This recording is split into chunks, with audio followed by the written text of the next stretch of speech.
vocês são próximos, assim, próximo, evidente que são. Não, a gente não é muito próximo, não, pessoalmente não. Não? Eu vim logo para o Rio, eu fui para Porto Alegre, saí de São Paulo muito novo, depois vim embora para o Rio, então essa parte do PT paulista, eu me afastei um pouco, eu fiquei mais ligado àquelas pessoas que eram mais amigas. Acho que ele de quer dar fora tchau aqui pra gente. Genuíno! Fala, querido. Aí caiu. O Genuíno lá. Caiu sozinho de novo aqui. Ô Zé, quem que foi o mais integrante do PT mais próximo do teu, durante a sua vida? O Zé Dirceu. Dirceu teu compadre, né? Talvez a pessoa que eu conheço há mais tempo na vida, a gente se conheceu em 67. Eu acho que os anteriores, talvez alguém de Santa Rita do Passa Quatro, mas aquele pessoal de Santa Rita, meus amigos, já morreram, a grande maioria morreu. Mas é gente que eu conheci, mas não mantive contato, né? O Zé é um contato que a gente mantém semanal. Você teve contato com ele quando ele estava no exterior? Não, a gente foi preso junto no Congresso da Uni. E ficamos na mesma cela no Presídio Tiradentes. Depois fomos para o Carandiru. Eu fiquei 3 meses no Carandiru, eu fui solto 3 dias antes do AI-5. Ele não foi. Ele, o Travassos, o Vladimir, quem mais? Uma turma da liderança da Uni e da UEE paulista, que quem estava organizando o Congresso da Uni lá em São Paulo era a UEE. Junto com a Uni, óbvio, mas eram 2 entidades políticas de esquerda muito antagônicas. A AP, a Ação Popular, que era cristã, que era fundada pelo Serra, pelo Sérgio Mota, lembra o trator do Fernando Henrique? Um pessoal de esquerda que se inspirava nos franceses, nos teóricos franceses, muitos cristãos, Jacques Maritain, Teilhard de Chardin, uma esquerda que tinha a JEC, a JOC e a JUC. Juventude Estudantil Católica eram secundaristas, Juventude Universitária Católica, obviamente, universitários, e Juventude Operária Católica. Esses 3 movimentos meio que se juntaram e formaram um partido político de esquerda, uma organização de esquerda não regulamentar chamada AP, Ação Popular. E a Ação Popular dominou o movimento estudantil durante muito tempo. Foi a Ação Popular que fez o Tuca, Morte e Vida Severina, OEA. Roberto Freire, fundador do Tuca, era um dos fundadores de AP. Era um pessoal muito bacana, uma mente muito desenvolvida politicamente, mas ligado a uma parte mais, é difícil falar isso, espiritual do socialismo, um socialismo Frei Beto, Jesus era um mais socialista. Leonardo Boff, mais teologia da libertação. Exatamente. Um pouquinho antes da teologia da libertação, logo em seguida veio. E tinha o pessoal das dissidências do Partidão, eram várias dissidências. Por exemplo, Zé Dirceu era da dissidência paulista, o Vladimir era da dissidência carioca.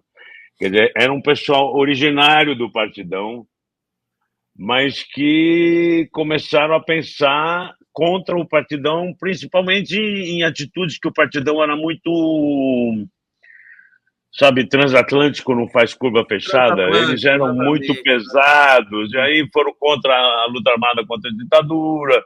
Aí houve o rompimento do Marighella, o Marighella funda a ALN, Aliança Libertadora Nacional. O PT nasce um pouco nesse contexto, né? Quer dizer... No fim, quer dizer, porque você viu, o Zé Dirceu foi preso, esse pessoal que não saiu, eu saí 3 dias dentro do AI-5. Quem não saiu, o AI-5 foi um golpe dentro do golpe, né? Um golpe branco, que a extrema-direita do Exército tirou à direita. Então, eles ficaram presos 2 anos. Foram lá para aquele forte, para a ponta da praia, lá na Praia Grande, onde o coronel Erasmo Dias fazia teatrinho de fuzilamento, botava todo mundo na frente do pelotão. Fuzilar e não fuzilava, né? Não fuzilava, não tinha bala, né? Eu acho que eles Zé, foram trocados pelo embaixador americano, lembra? sim, daí que o Zé Dirceu conseguiu ir para, acho que foi para Cuba primeiro, né? Foram para Cuba, de Cuba se dispersaram, alguns ficaram em Cuba, outros foram para Paris, outros foram para os países que recebiam exilados brasileiros. Eu lembro da foto na porta do avião, Zé Dirceu com a algema fazendo assim. Né? O Zé de Abreu é um arquivo, você conhece tudo, viveu tudo. Você não pensa em ligar todo esse seu conhecimento político da história brasileira com a tua arte, com o teatro ou com Olha, eu escrevi um livro em 2 volumes, chama Abreu-Grafia, lembra que eu Não, esse lancei em São livro eu Paulo? conheço, tem tudo lá. Eu acho que esse livro, se alguém se interessar, eu acho que dá uma série, sem dúvida nenhuma. Tem que. Porque ali você fala também todas as peripécias artísticas, né? Que são políticas Artísticas e sexuais. e sexuais, televisivas, Mas eu sou de cinematográficas. uma geração, eu sou a geração do amor livre, do hair. Foi nós que tiramos os sapatos e colocamos tênis. Nós eliminamos o vinco das calças. Nós começamos a sentar no chão. Ou, se no sofá, sentar deitado no sofá. A nossa geração desmistificou essa educação burra, essa cultura idiota do comportamento masculino e feminino, óbvio. A Mary Quant, quando inventou a mini saia, começou uma revolução cujo segundo passo foi a pílula anticoncepcional, a consciência de que a mulher podia dar à vontade o que era dela, sentir prazer de uma maneira livre. Era muito difícil para nós homens e para as mulheres, viu? Porque a gente carregava uma carga cultural, religiosa. Muitos dos meus amigos. Monogamia. Mas sabe o que acontecia? A gente transava com uma namorada, pela primeira vez ela era virgem e deixava de ser virgem. Às vezes a gente brigava, separava, e 1 ano, 2 anos depois voltava e casava. Era uma culpa cristã. Uma culpa cristã. Aconteceu isso comigo. Eu casei com a primeira mulher com a qual eu tive a primeira relação dela. Eu tive um filho com ela. E outro amigo meu aconteceu a mesma coisa. Namorava, havia um momento sublime da perda da virgindade, e aí o namoro virava um namoro de cama, né? Foi a primeira geração que teve namoro de cama. Quando eu era jovem em Santa Rita, era pegar na mão, beijo na boca, 2 meses, beijo no rosto, 1 mês de namoro. O Ibrahim Suede, que tem uma frase fantástica que está no livro de publicidade, que fala assim: são 3 fases da relação homem-mulher, né? Primeiro, mão na mão, depois, mão na coisa, e depois, coisa na coisa. Quer dizer, era mais ou menos isso. Mas na minha geração, você está indo para essa quadra, não tinha coisa. Não. A gente dançava a noite inteira com a namorada, e dançar, obviamente, deixa você excitado. Ambos ficam excitados, óbvio. Claro. E você ficar 3 horas excitado, você fica com uma doença chamada varicocela. Porque o espermatozoide vem até a ponta. Vem até a portinha. E não sai, e ele endurece. Então, era uma doença muito comum. Não é uma doença, é uma... O que acontece? Que o espermatozoide, aquele líquido todo endurece nos canais. Mas daí só naquele ciclo. Depois tem outro ciclo. Acontece que ele endurece no seu testículo, naquele canal endurece. Aí cria um canal novo. E aí você fica com aquele canal velho. Aí você tem que tirar aquele canal velho para não ficar com testículo imenso, entendeu? Isso era uma coisa. Isso? Eu não tive que fazer porque eu me defendia, eu ia pro banheiro e me masturbava. Então, por isso que, olha, gente, pelo amor de Deus, isso aqui é um programa, olha, falando aqui, mas sexo e toda educação sexual, isso é educação político, sexual. Tem a música da Rita Lee, que é tão bonita nesse sentido aqui. Mas não vai dar tempo da gente falar desses detalhes, mas eu fiquei curioso com essa. Quer dizer que o espermatozoide chega ali na portinha ali, olha, não pode É sair. porque ele tem o líquido que leva o esperma. Aquele líquido seca no canal. E aí o organismo faz um canal novo. Aquele canal seco vira um lixo ali. É uma coisa Só horrorosa. aumenta. Chamava varicocele, era uma coisa, ou varicocela. Era muito comum na minha juventude. Tem gente que tem conservadores aqui no bate-papo que tá falando assim, ai, quanta bobagem, não sei o quê. Pô, gente, relaxa, né? Eu acho que É bobagem. um Qual é o problema da problema? esquerda no Brasil é que a esquerda ela ficou muito séria, ela se leva muito a sério. Você não acha isso, Zé? Uma coisa, ela tem que relaxar um pouco, né? Tirar um pouco de onda. Eu vi essa foto aqui da Avenida Paulista ontem, com o Arthur Lira sendo incendiado. É uma maravilha. Você quer dizer, é a esquerda de novo fazendo o seu circo na rua. Você não acha que a esquerda ficou muito levando a sério? Deixa eu pensar, não sei, cara. Que movimentos a esquerda tem feito nas ruas, Conde? Nenhum, né? Esse agora está fazendo, né? Esse do Sim, PL do mas assim, para comparar com esse. Eram os comícios do Lula, que como campanha é uma coisa muito mal comportada, né? Tem legislação, não pode ter artista, não pode ter cantor, não pode ter um monte de coisa. No comício, a lei dos showmícios impediu muita coisa. Impediu, inclusive, uma coisa que era tradicional no Brasil, que eu achava lindo, que era a bandinha no aeroporto. Quando chegava o deputado federal, o senador, o governador, tinha sempre uma bandinha de música no aeroporto. Toda cidade que se prezava tinha uma banda de música que tocava no coreto e tal. E quando vinha uma autoridade, ela ia tocar no aeroporto. Hoje é proibida até a bandinha do aeroporto. Foi a lei eu acho que do showmício, lembra? Por causa do sertanejo, que juntava gente. Aí o cara ficava 3 horas cantando, vinha metade da cidade, aí vinha o político e fazia o comício. Tá certo. Olha, o pessoal tá comentando aqui, deixa eu só trazer alguns comentários. Fernando Luna Oliveira está dizendo aqui, bobagem deliciosa. Claro, né? De vez em quando a gente precisa falar. Marcelo Dias, que é uma figura maravilhosa. Você deve até conhecer também o Marcelo Dias, né? Zé de Abreu fantástico. Zé Carlos Faria, a famosa dor no saco. Ai, meu Deus. Ô Zé, vamos falar um pouco da situação desse momento. Esse PL do estupro, que eu acho que é um momento histórico importante, porque a esquerda voltou a se assanhar um pouquinho mais, e acho que foi um erro muito grande da extrema-direita, que também comete as suas barbaridades. Você conhece o Sóstenes? Sabe alguma coisa dele?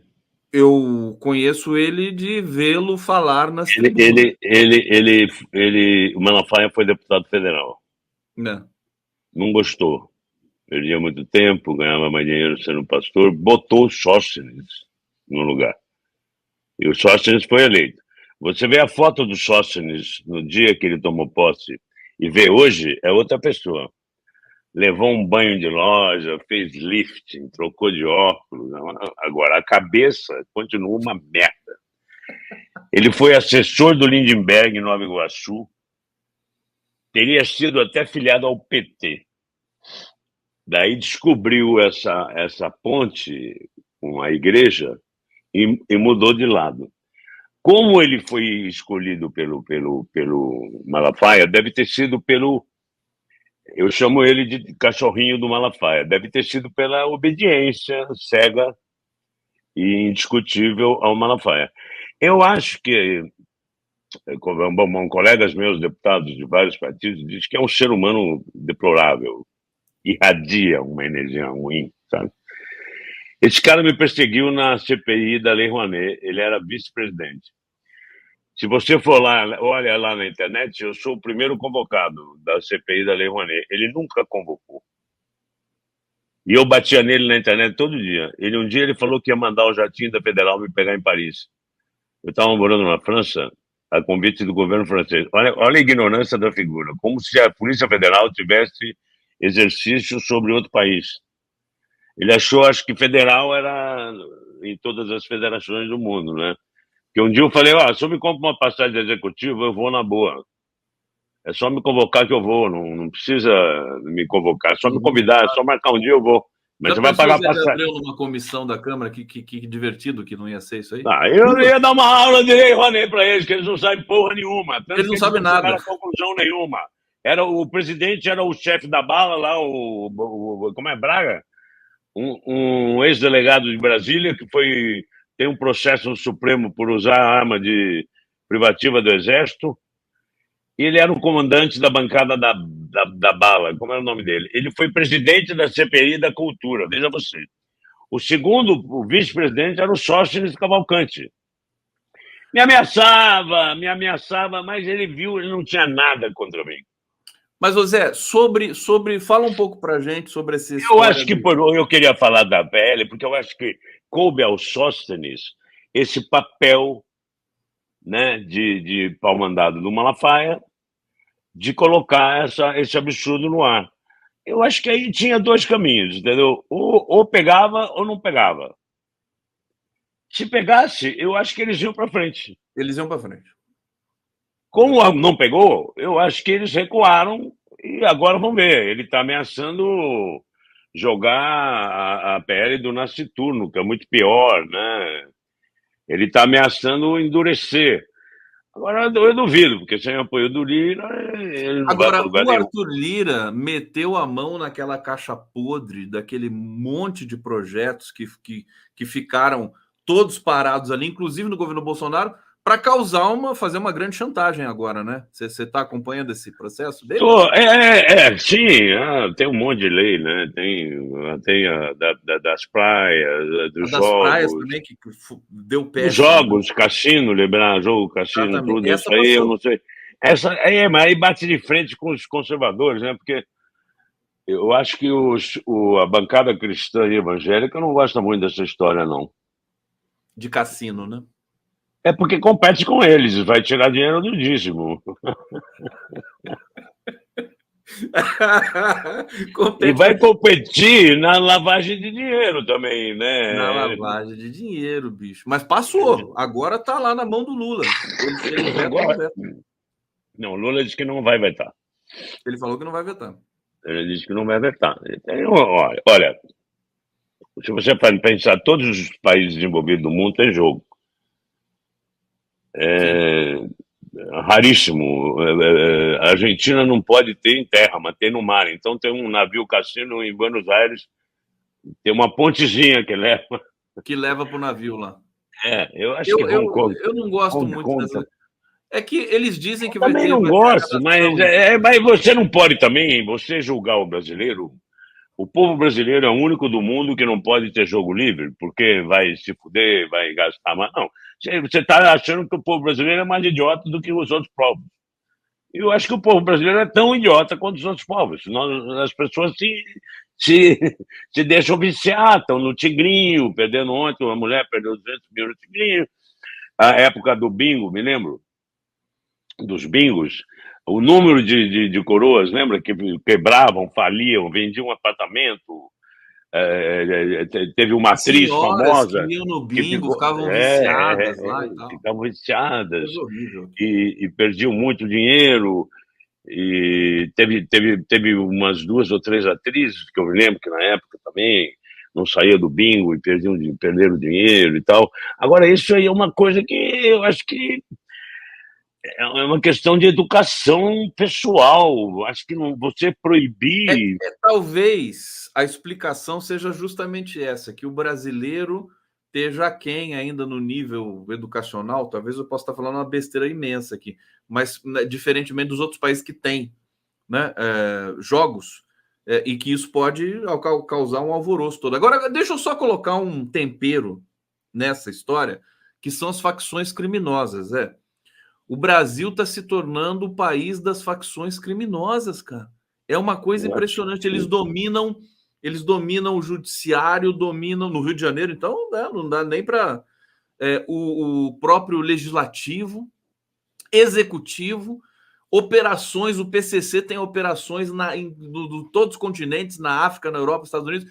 E aí, bicho, como é que vai ficar esse negócio? Conde, às vezes eu fico pensando, será que esse pessoal tem esse nível de organização? Será que eles contrataram engenheiros, contabilistas, gerentes, tudo para tomar conta disso tudo. Não são aquele, não é o Nego do Borel, desculpa, o Nego do Borel, não é o nome daquele. O Fernandinho Desculpa, Nego do Baramat. Borel, falei merda. Eu tenho um cara que tem um sobrenome, um apelido engraçado, foi preso num porta-mala de um carro, fugindo aqui. Bom, Recentemente? não, já faz tempo. Não, já faz tempo. Se Mas alguém qual é o lembrar. nome? Marcola é um Angola. do. Marcola, secretário do Lula. Não, Marcola do. Não, é o Foda. outro. Eu não sei se o Marcola e esse que tem um nome engraçado, eles teriam capacidade para organizar isso? Eles contrataram. Até agora eu não li nada que colocasse, que desse nome aos bois. Como é que isso funciona? Eles estão no mundo inteiro, em todos os Não, bancos. o que a gente lê, assim, as coisas que já estão aí no tempo, é que dentro do sistema carcerário brasileiro, praticamente é administrado pelo PCC e Comando Vermelho. Se o cara vai Mas preso. então eles cooptaram os diretores das cadeias, os diretores levam as ordens para fora. Tem duas questões, tem uma questão paralela, né? Me parece que os diretores, inclusive, precisam negociar e conversar com. Agora, a gente sempre vê. Tem o livro daquele Bruno Paes Manso sobre São Paulo, sobre o Rio, e um outro livro, ele publicou 3 livros. É um pesquisador, né? E dizendo que como o PCC, por exemplo, se transformou proprietário de empresas de ônibus em São Paulo, por laranja, entendeu? E a gente sabe como é que está a milícia no Rio de Janeiro. A minha preocupação é a questão da segurança, Zé. Eu queria Não, que você falasse. eu acho que tem coisas, de companhia de ônibus, que sempre foi acusada de lavar dinheiro. Aqui no Rio tinha uma coisa famosa nos anos 80, 90. Passava o mesmo ônibus, 837, passava um atrás do outro, vazio. Aí dizia que quando chegava na garagem, o cara ficava lá rolando a roletinha, lá, bram, bram, bram, para marcar que teve 100 mil pessoas. E aí entraria na companhia não sei quanto de dinheiro, que um dinheiro que entra de outro lugar. Então, se você lavava o dinheiro, paga o imposto do dinheiro e o dinheiro vinha do transporte público, mas era mentira. Quer dizer, aqui teve várias máfias de transporte público, em São Paulo também e tal. Agora, tudo bem, transporte público, jogo do bicho, sei lá, milícia. Quais outras coisas que são muito, que a gente ouve falar muito, que as facções estão dentro, Imóveis no Rio de Janeiro, imóveis. Contratos, né? Que são também veículos, tudo eles estão em todos os negócios e estão crescendo cada vez mais, né? Me parece que uma certa mexicanização. Mas eu acho que assim a sociedade brasileira, Zé, está querendo uma resposta para isso, né? Por isso que em ano de eleição também você tem essa regressão de proibir saidinha, que é uma típica medida eleitoreira, né? Tem isso também. E não atinge os já condenados, graças a Deus. 95% dos que faziam saidinha voltavam. E você, para ser saidinha, você não pode ter sido condenado a crimes hediondos, não sei o quê. Quer dizer, a saidinha era uma maneira de tentativa de ressocializar, né? Mas esse pessoal, esses conservadores evangélicos, só preocupam com a criança enquanto ela é feto. Depois que nasceu, não preocupa mais, não Depois tem que mais nasceu, problema. pode matar, né? Que é bandido bom, bandido morto. Ô Zé, CPF, cancela o CPF. cancela o CPF. Tá demorando muito para resolver essa questão do Bolsonaro, não, ô Zé? Tanto tempo e não é indiciado, parece que está Meu prestes Deus, a ser. eu acho que depois do que fizeram com o Lula, com a Dilma, com o Genuíno, que pisaram na bola, o Supremo Lewandowski, ministro do Lula, estava lá no Senado impedindo a Dilma, mas não tirando dela os direitos políticos. Foi um aborto jurídico aquilo, lembra? Todo mundo que era caçado perdia os direitos políticos por 2 anos. A Dilma foi a única que não aconteceu. Eles dividiram a pena. Ela não teve os direitos políticos cassados, embora tenha sofrido impeachment. E o Lewandowski era o representante do Supremo lá no impeachment. Hoje ele é ministro do Lula. Então, eu acho que tem umas coisas que Você acha que no eles estão Brasil... cuidadosos? Você Eu não acho acha que eles que estão extremamente legalistas, estão extremamente legalistas. Eu tenho ouvido, eu estou sempre ligado nos nossos blogs sujos dos tempos do Zé Serra, você lembra disso? Eu era um blogueiro sujo também. Então eu estou na Fórum, no 247, no ICL, não sei o quê, no Cidadania, estou no Centro do Mundo, e vejo os advogados, o Serrano, o Cacai, o Ideu, o Lênio... o Lênio, e todos muito cuidadosos, né? Uns menos, uns pedindo mais rapidez, mas de uma maneira bem cuidadosa, e outros pedindo cuidados especiais, né? Vamos ser extremamente legalistas. Só vai prender o Bolsonaro quando não houver nenhuma possibilidade de defesa entre os 15 e 20 processos que ele responde. Então, eu acho que há um movimento extremamente legalista em relação ao Bolsonaro. Não tiveram esse cuidado com Lula, nem com Temer. Mandaram prender o Temer, lembra? Saindo do avião. Claro. Foi preso na linha amarela, cheio de federal e tal. É. Agora, com o Bolsonaro, eu acho que estão tendo um cuidado... Você não te aflige? Eu, como ser humano, como cidadão, eu acho que está tendo excessivo. Acho que esse cara devia estar em cana. Ele está fazendo propaganda eleitoral na TV. Não, ele tá com tudo, ele tá achando que tá com tudo. Inclusive, vai entrar, já entrou com pedido para reverter a ineligibilidade, meu querido. Quer dizer. Não, isso é absurdo. Eu acho que a hora que começar, eu acho que vai ser uma cascata, entendeu? Porque ele zerou o Código Penal, bicho. O cara. Vai vir o das vacinas. Vai vir o das vacinas é complicado porque pode gerar problema internacional. Se ele mostrou esse certificado para entrar nos Estados Unidos, vai criar um problema lá fora. Tem um negócio das joias que lá fora é muito mais complicado que aqui. Você usar cash lá fora, para você ter uma ideia, banco francês não aceita dinheiro. Você só pode transferir dinheiro para um banco francês se for de outro banco. Uma vez eu cheguei lá com 3 mil euros para depositar, da onde você tirou esse dinheiro? Era o dinheiro que eu tinha guardado na minha casa, brasileiro tinha mania de ter dólar. Não, a gente não aceita dinheiro. Eu falei, porra, banco não aceita dinheiro, não. Porque ninguém mais usa dinheiro só para fazer lavagem de dinheiro, para droga, prostituição. Dinheiro e ela me vivo falou, hoje virou... Jogo, prostituição e droga. Que era dinheiro. Hoje, prostituição tem maquininha, droga tem maquininha. Jogo deve ter maquininha também, não precisa. Mas, enfim, ele comprou cash, ele vendeu cash. E isso não é um crime, mas é uma ideia de cometimento de crime, entendeu? Ninguém usa cash. 50 mil dólares cash. Só que, pessoal, eu me lembro daquele que foi ministro do governo Lula, do MDB da Bahia, pegaram lá umas malas lá com não sei quantos, 50 mil reais lá. Dinheiro Guedel Vieira Lima.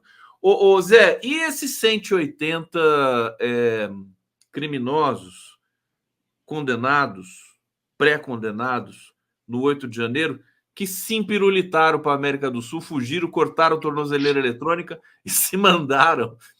Estão usando um direito constitucional. Fugir é um direito constitucional. A obrigação da polícia é não permitir que fujam. Agora, é um direito que eles estão procurando. Muito, né? Então, você viu ontem saiu o trajeto deles todos, né? Teve um que veio do Pará até Foz do Iguaçu, e Foz do Iguaçu você pula para o outro lado, vai pro... Acho que eles foram para o Paraguai, do Paraguai para a Argentina. Ou você vai para Paso de los Libres, que é a Argentina já, né? Vai para Uruguaiana, passa a ponte, está em Paso de los Libres. É só com a carteira de identidade, mas ou passaram por algum lugar sem alfândega, né? Ou foram no porta-mala de carro e tudo mais. Agora, o porta-mala de carro também é revistado, né? O pessoal está dizendo aqui, o Gedel foram 51 milhões de reais. Mas não era 50 mil, não. 50 mil também não enche nem uma pochete, né? O Gedel, na época do Áurea, do Twitter, ele brigava muito comigo. E quando descobriram o dinheiro, eu falei, e aí, vai pra cadeia? Ele falou, vou encontrar tua mãe. Aí 3 dias ele foi pra cadeia. Estouradão. Eu falei pra cadeia, ele foi pra cadeia, eu falei, aí, encontrou mamãe tá bem aí, tá tudo tranquilo. Quer levar um franguinho assado pra mamãe? Você tá no Rio, qual a expectativa nas eleições municipais aí do Rio, pra você? Eu acho que a gente vai ter que engolir Pedro Paulo mesmo como vice do Paes. E as mulheres vão, da primeira vez, as mulheres chiaram tanto que ele teve que sair fora. Vamos ver agora o que elas vão fazer. Ele tá com 51% de intenção. Não, o Paes vai ganhar, o problema é o vice. O problema é o vice. Porque ele vai sair daqui a 2 anos para concorrer a governador. Então ele quer um vice de confiança que ele possa deixar no lugar dele. Agora, enquanto você... Se ele não ganhar para governar, lá vai o Miro. O Miro. Olha o homem. O Miro era outro dos blogueiros sujos, sujíssimo. Era imundo. A gente foi uma vez comer lá no perdão das palavras, Bar das Putas, não foi isso, Miro? Lá no Sujinho. Sujinho. E alguém falou pro Serra que a gente estava tudo reunido lá. Aí ele usou e começou a chamar a gente de blog do sujo. Foi nesse episódio que ele começou a chamar? Eu acho que foi, porque a gente ia lá beber e comer. Da onde que ele tirou? Eu acho que foi do Sujinho. Não me lembro, pelo menos é a história que ficou. Mas fizemos 2 ou 3 blog prog, um no Rio, um em São Paulo enorme, lembra, Miro? Lembro. Foi na IAB, não sei. Não, foi no Sindicato dos Engenheiros. Isso. E acho que teve um no Nordeste, Fortaleza, que eu fui, foi num hotel. Foi na... Teve um encontro estadual lá no Ceará, Fortaleza, foi no hotel, bem na praia, foi legal. Agora, dos encontros nacionais, esse que você está falando foi o primeiro. Em 2010, você fez uma belíssima fala. Estava todo agitado, foi o maior barato a tua fala. Foi aqui no Rio. Agosto de 2010. Né? Foi o primeiro. E que era em plena eleição contra o Serra. E aí o Serra estava bravo com os blogs, estava bravo com o Paulo Henrique. Tinha o Paulo Henrique Amorim. Isso, Paulo Henrique Amorim, o que está no CL agora, que tinha um blogzinho lindo. O Rodrigo tinha um blog lindo. Isso. Tinha Vazenha. Mas quem agitava tudo isso... Quem propôs o encontro, inclusive, de blogueiros foi o Azenha. Propôs na Fundação do Barão de Itararé, ele que propôs. Mas quem agitou tudo isso foi você, né, Miro? Não, você que agitou esse negócio. O Zé teve um papel fundamental. Não, a gente era uma turma grande, né? Teve aquele mineiro que morreu, como o nome dele? Gente boa pra caramba. William, Cloaca. O Cloaca lá de... Cloaca morreu. Não, e um outro, baixinho. O Cloaca morreu há bastante tempo, o Cloaca News. Mas tinha um baixinho muito engraçado, mineiro que era demais. Morreu ano passado, tadinho. De Minas? De Minas também, Belo Horizonte. Duro que era só... Era uma figura. Gente, quem que é esse? E aí, como a gente não tinha, nessa época, o Barão de Itararé não tinha sede. Então, nós fazíamos as reuniões no Sujinho, na Consolação. Era um agito, era o maior barato. Eu fui diretor do Barão. Foi não, continua. Você é membro... Ainda sou? É vitalício. Que maravilha. É um barato, É um barato você ver. Nós estamos tudo do mesmo lado. Ninguém perdeu a honra, nem enfim, ninguém perdeu o rumo. Estamos na atividade. Mudaram os meios, né? Ninguém mais tem blog, né? Mas O blog era bom porque fazia a gente ler. Eu acho um saco ter que ver vídeo. Eu prefiro ler do que ver vídeo. Eu também gosto mais de ler. Está na hora da gente fazer uma revitalização dos blogs. Zé, obrigado, meu querido. Você é demais. Valeu, Mirão. Zé, se você tiver condição, bicho, nós vamos fazer o 8º encontro agora. Vai ser dia 5 e 6 em São Paulo, no Sindicato dos Jornalistas. Vai ser o 8º encontro nacional. Vai ser um encontro legal. Vai ser em São Paulo? Vai ser em São Paulo, no Sindicato dos Jornalistas. Se eu não for viajar dia 4, eu vou. É porque talvez eu viaje dia 4 a 8. Beleza, aí eu prometo pagar um suco de berinjela para você. Suco de berinjela. Bastante sal. Isso, e vodka. Deixa.